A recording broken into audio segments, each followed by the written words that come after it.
Welcome in, ladies and gentlemen, to another edition of the On the Pony Express podcast. I am Billy Embody. Thank you for listening. We've got a lot to cover today as SMU is once again in the rumor mill for college football realignment. And it's been a minute since we talked about college football realignment and the Mustangs. So felt like with the not news, but news coming out this week from some Pac-12 media folk that SMU is most certainly still in the mix.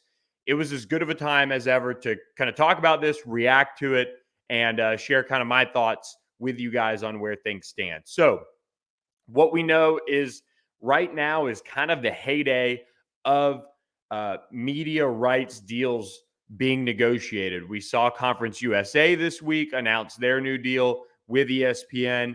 They'll be moving all conference games in October, from what I understand, to the midweek. So let me tell you, it can always be worse. If you're an SMU fan and you saw maybe those future schedules released with the new look AAC this week as well.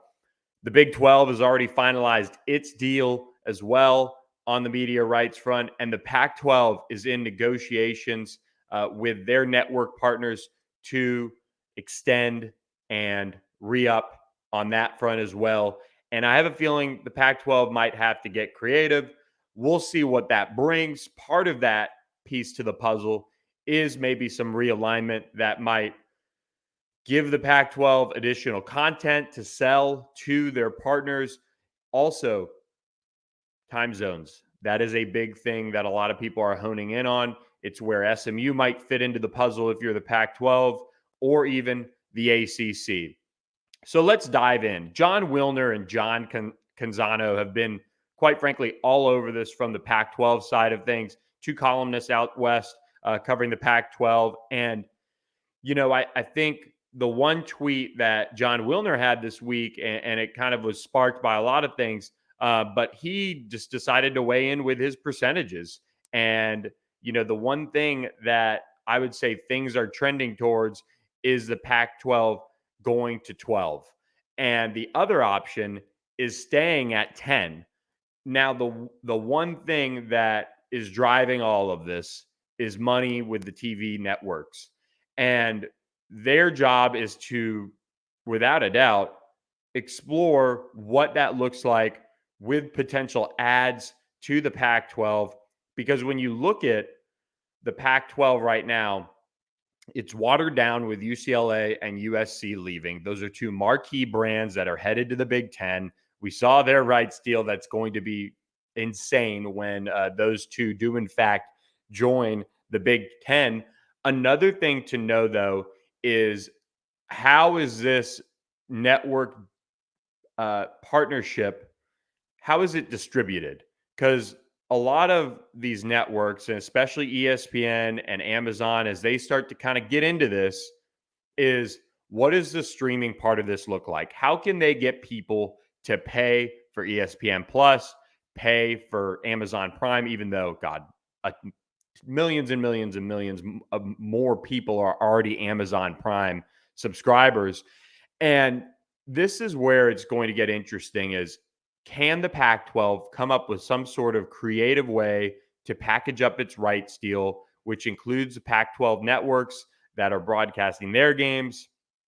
And I think the best way to look at this, if you're the Pac-12, is find a way to include Amazon. And if you've seen what Amazon has done with Thursday Night Football, it's pretty unbelievable. Al Michaels, Kirk Herbstreit, those aren't the guys that are going to be calling Pac-12 football games. But Amazon has a lot of, obviously, money and resources behind it that are on very firm footing. ESPN, you could argue, they've added the NHL to their ESPN Plus package. I think that has helped them with subscribers. But in reality, you're also trying to find ways to really up that subscriber base if you're ESPN in a much bigger way as the world trends toward not only cutting the cord, but cable in general is on the outs. You know, just quite frankly, I've got YouTube TV, no cable required, smart TV, streams right to it. We've got fast internet. It works out great. So I think as more and more people get access to better internet, as fiber moves into markets more and more, that's something to consider if you're the Pac-12, and something that, you might consider yourself a bit of a strong academic conference as well. You want to be on the cutting edge. You're not going to get the resources thrown at you like a Big Ten or an SEC is from these networks, but you can be on the cutting edge of how you deliver your product. And I think watching the Pac-12 over the last few years, the joke, and it's not really a joke, Pac-12 After Dark is one of my favorite things. Working in sports, it's kind of one of the things that I enjoy is when I'm done, or when I'm doing my post-game stuff. If it's a night game, I've got Pac-12 football on. And I probably watch as many Pac-12 games, quite frankly, as I do an SEC, just because either I'm doing things during the day leading up to our game that I'm covering, or covering a game during the day, or covering a game at a very normal time, like 6 o'clock in the evening. Then when I'm done, I've got Pac-12 on. So I actually get a decent amount of exposure to the Pac-12. That said, those alternative ways they need to package up their rights and their games have to be explored. And I know a lot of people have talked about moving the Pac-12 games up to really obscene hours, early Saturday mornings. I don't think that's the move. College game day has such a big revenue market share of the TV watching, and I just don't think that getting those people up even earlier and getting them into stadiums is really going to be a smart play for them. I know they probably wouldn't start them until 11 a.m. Central, but you think about a 9 a.m. game out on the Pac-12. We think attendance out there is bad right now. Throw them on at 9 a.m.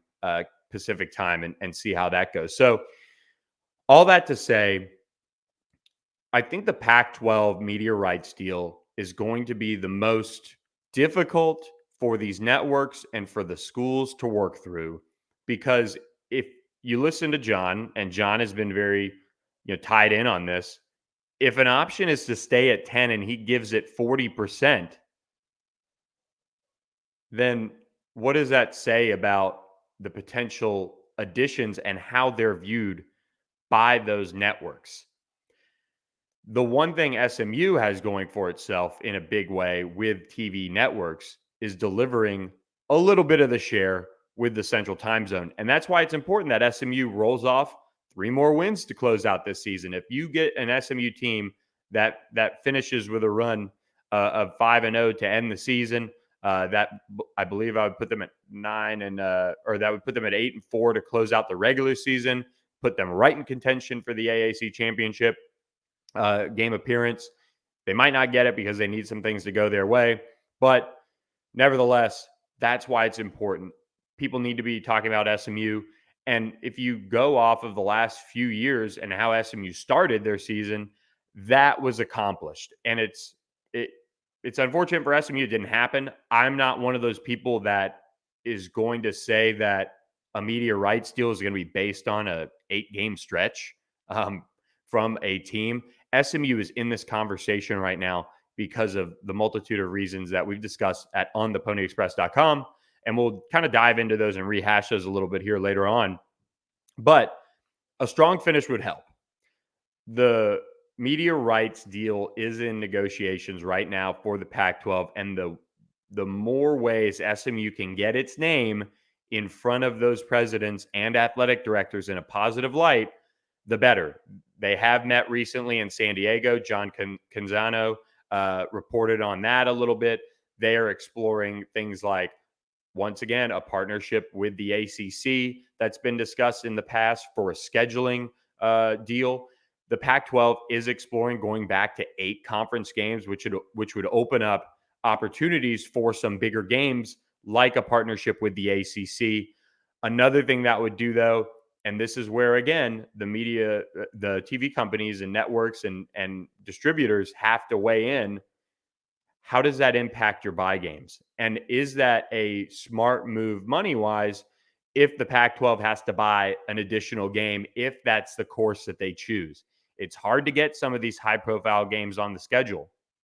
If they're not getting them, that's going to be something where, all right, once every other year, maybe it's $1 million out of a Pac-12 school's bottom line to go out and buy a game against a low-level FBS or an FCS.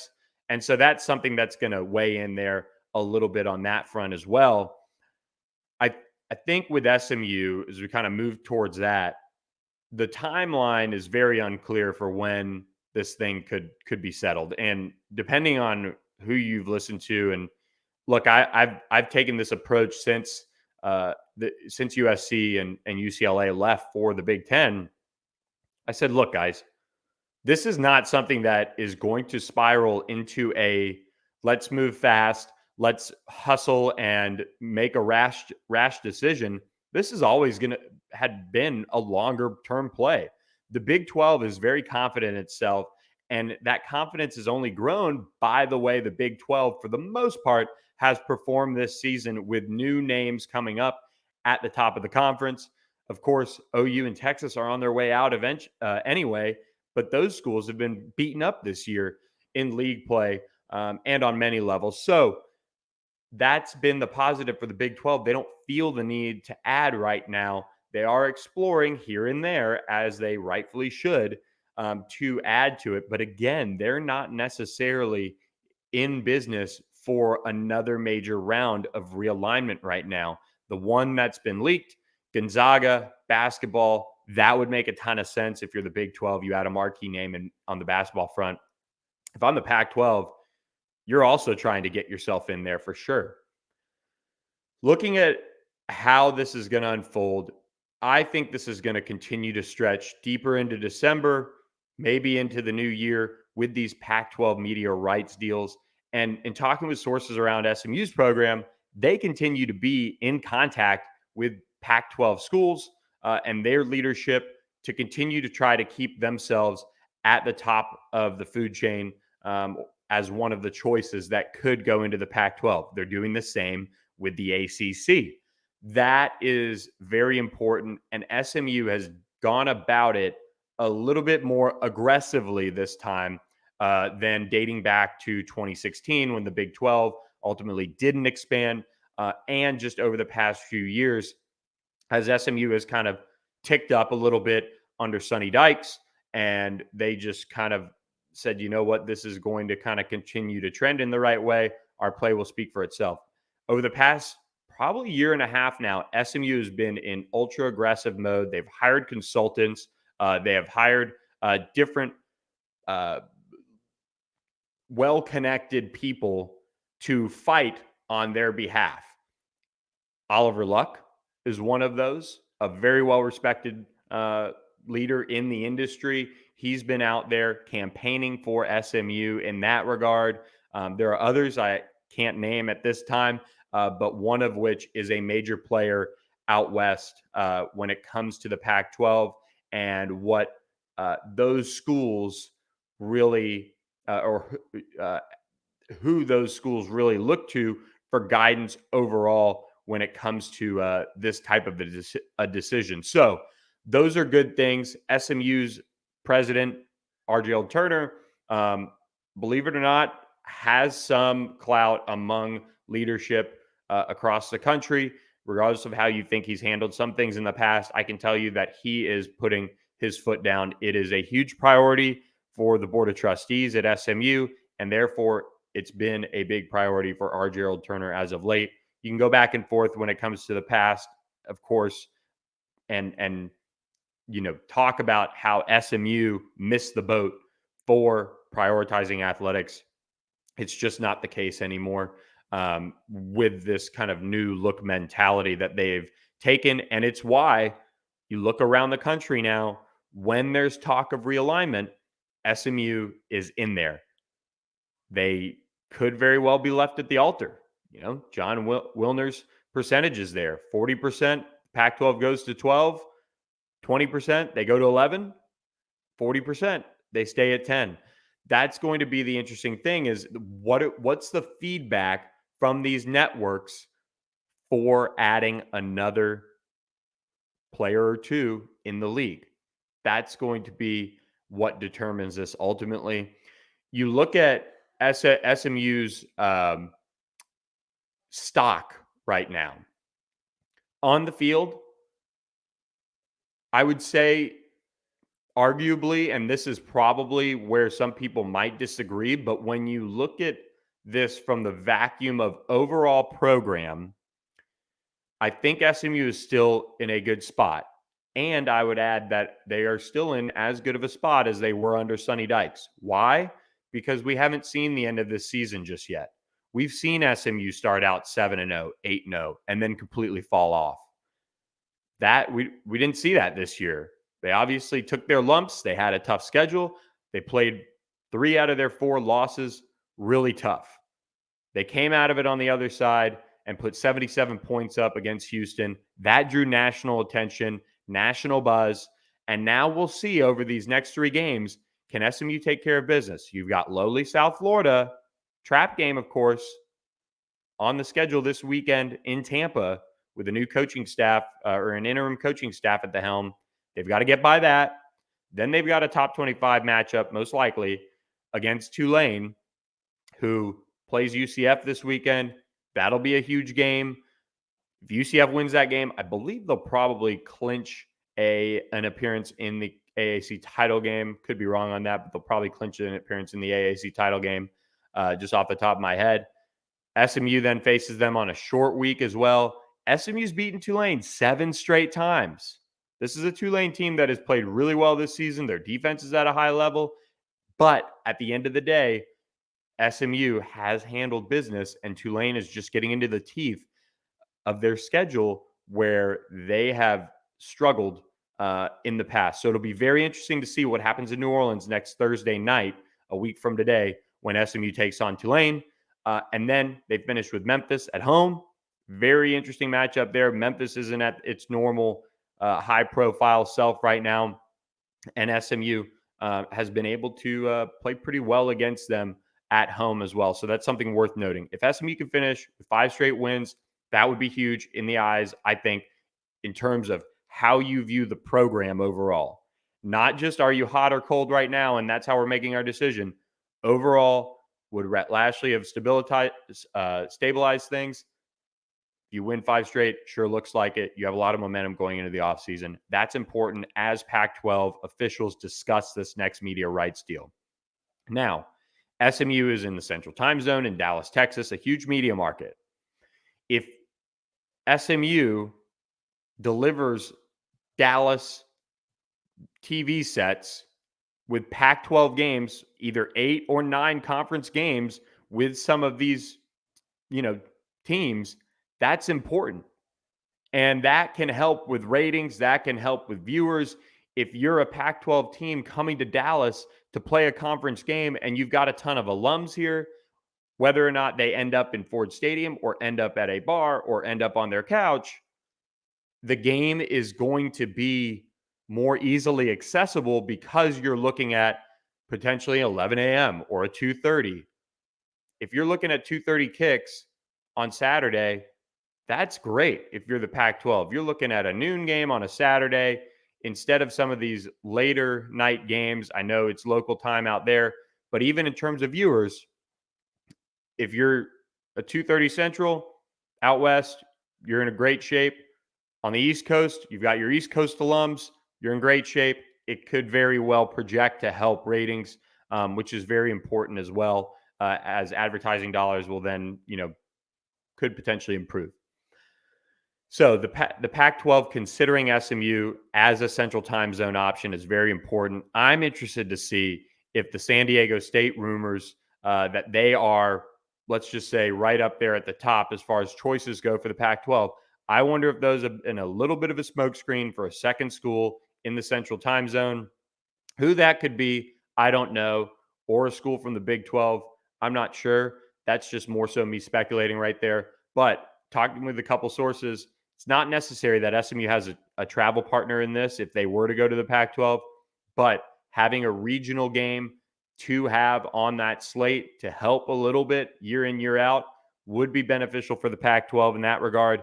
And also, if it's in the Central Time Zone, could help just a little bit more in that respect when it comes to the media rights negotiations. And a lot of this is just done silently behind closed doors. We've seen 4 of the marquee names in college football move quietly in the night, strike, and make their conference change. So I expect fairly similar when it comes to timing, when it comes to news breaking of whatever the Pac-12 decides. With SMU, you're also sitting as a strong academic option. All the other options that have been discussed, San Diego State, UNLV, others aren't anywhere close to SMU academically. And SMU is working on the research level itself to improve that and hopefully get more people to buy into SMU as a major research university. And that would also help in the eyes of the Pac-12 as they look to evaluate SMU. Now, the dark horse with all of this, I think, is the ACC. They've been very quiet. I think odds are on that front, based on what what sources have told me, I think they're more apt to stay where they are. But if their lawyers can work through all of this and they could find a way to add two, again, Central Time Zone could help. That's one that's a dark horse for SMU. SMU fits in very well with a lot of those schools out in the East. And again, that would only help them extend extend west into the Central Time Zone as well. The ACC has long been kind of I would say, the favorite destination from talking with those around SMU. Now, I say that because I don't think the Big 12 is giving SMU a chance to get in, and specifically the in-state schools in Texas. I think it's foolish. I think it sucks for college football. I would be saying that if I was a Houston fan. I'd be saying that if I was a TCU fan, a Baylor, Texas Tech, what have you, because college football is great because of regional rivalries, and a lot of them are being broken down. We've had great marquee matchups, one-off matchups on neutral sites between schools that don't really play each other or don't have any history that are marquee. That's fun. I like the regional ones. I think it's really cool that SMU is going to go play up at OU next year. Some of these guys are going to have known each other for years. They'll get a chance to kind of get together on the field and play that one out. You can't sit there and pick SMU by any means, but it's just going to be one of those kind of wild card games that when you look at some of these Big 12 matchups, you don't know what you're going to get. And it'd be fun to add SMU back into that as well. And I would say that quite honestly, and I don't think a school like a Rice or a UTSA has arrived in that sense with the Big 12, but add SMU, add Rice, add UTSA to the Big 12. It's what's right for college football. It's not going to happen, and I'm saying all of that to say that it's not going to happen from what I understand. There are too many roadblocks in the state of Texas with schools like TCU, Baylor, and Houston now in there that won't allow it to happen. I think it's a negative for college football. The natural move would be for SMU to just jump into the Big 12, but that's why they're looking coast to coast, Pac-12, ACC. SMU's not thrilled to be in this new look AAC. Trust me, they're not. That's why they've been turning up the heat for the last year and a half, knowing that all of these schools at the top of the AAC have long been trying to get out. Cincinnati, UCF, and Houston now on their way out. Memphis is still trying, but I don't consider them to be a school that is going to be able to move on any of this. So I think you can kind of summarize, and I'll close out with this. I think you can summarize SMU's position with realignment as optimistic. SMU's optimistic in realignment right now because of the ongoing conversations they've had coast to coast, and especially with the Pac-12 and Pac-12 schools, that they are a very viable option if they do decide to expand. I don't think they've decided to expand just yet. John Wilner backs that up with some of his percentages as well when he's looking at this. I think SMU brings something different that the Pac-12 doesn't have. And in a day and age when college football is not looking like it has in the past, and look, conferences are doing things differently, like the Big Ten bringing in UCLA and USC. The Pac-12 can do the same. They could bring in SMU, and who knows what it does for their TV rights deal. I don't necessarily think SMU is a needle mover in that regard from a name perspective, but they do bring a lot as far as the time zone, as far as potential viewers to be added in certain regions at certain time slots which if this is what it's all about money and TV contracts. That's something SMU is going for itself in a big way. So not ready to call SMU in or out of the Pac-12 by any means, but things are continuing to trend in the right direction. They're moving quietly, but they're moving aggressively. And so as we continue to track this, it's going to be very interesting to see how this all works out. So with that, I'm going to wrap up this edition of the On the Pony Express podcast. I am off to go see DeSoto High School open up its playoff run, see SMU commit Jaden Milner-Jones. So be sure to check back on Friday for another edition of the podcast as we will dive into the SMU USF game and also talk a little recruiting as well as I'll share my thoughts on Jaden Milner-Jones and preview the game against the Bulls. So thanks for listening to this edition of the On the Pony Express podcast. If you like what you heard, please hit that subscribe button to our YouTube channel and continue to watch and check us out. So hope you guys also subscribe to ontheponyexpress.com, part of the On3 network. You can get a free Founders Club hat still when you subscribe. So check us out and enjoy our coverage of both SMU Dayton Friday night and SMU USF on Saturday morning. So have a great weekend, everyone, and we will catch you next time.